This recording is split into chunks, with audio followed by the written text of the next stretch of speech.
இந்திய தொழிலதிபர் அதானிக்கு அமெரிக்க நீதிமன்றம் கைது வாரண்ட் பிறப்பித்திருக்கிறது. அரசியல் களத்திலும் இந்த விவகாரத்தால் அனல் பறக்கிறது. இது குறித்து பொதுமக்களுடைய கருத்துக்களை பார்க்கலாம். மத்திய அரசு கூட அதானி கையில தான் எல்லாத்தையும் ஒப்படைச்சிருக்காங்க.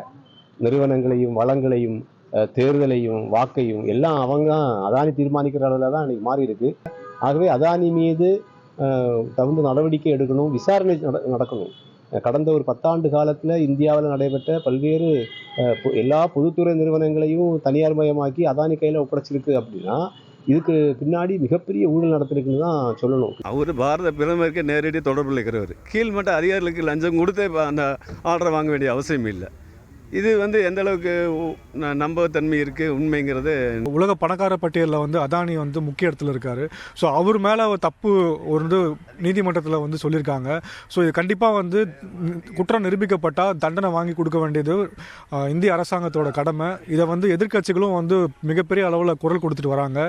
ஸோ எதிர்க்கட்சிகள் குரல் கொடுக்கறது வெறும் அரசியல் மட்டும் இல்லாமல் இதை உண்மையிலே தப்பு செஞ்சிருந்தா அவருக்கு தண்டனை வாங்கி கொடுக்க வேண்டியது மோடி அரசாங்கத்தோட மிகப்பெரிய ஒரு கடமையாக பார்க்குறேன்.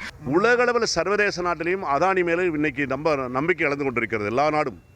எல்லா நாடுமே அமெரிக்கா எடுத்தாலும் சரி, ரஷ்யா எடுத்த எல்லா நாடுகளுமே அதானி மேலே பல்வேறு நம்பிக்கை இழந்து கொண்டிருக்கிறது. அதானி என்பது அவருடைய தனிப்பட்ட ஒரு முடிவுக்காக இருக்கிறது. செய்திகளை உடனுக்குடன் தெரிந்து கொள்ள உடனே சப்ஸ்கிரைப் பண்ணுங்க.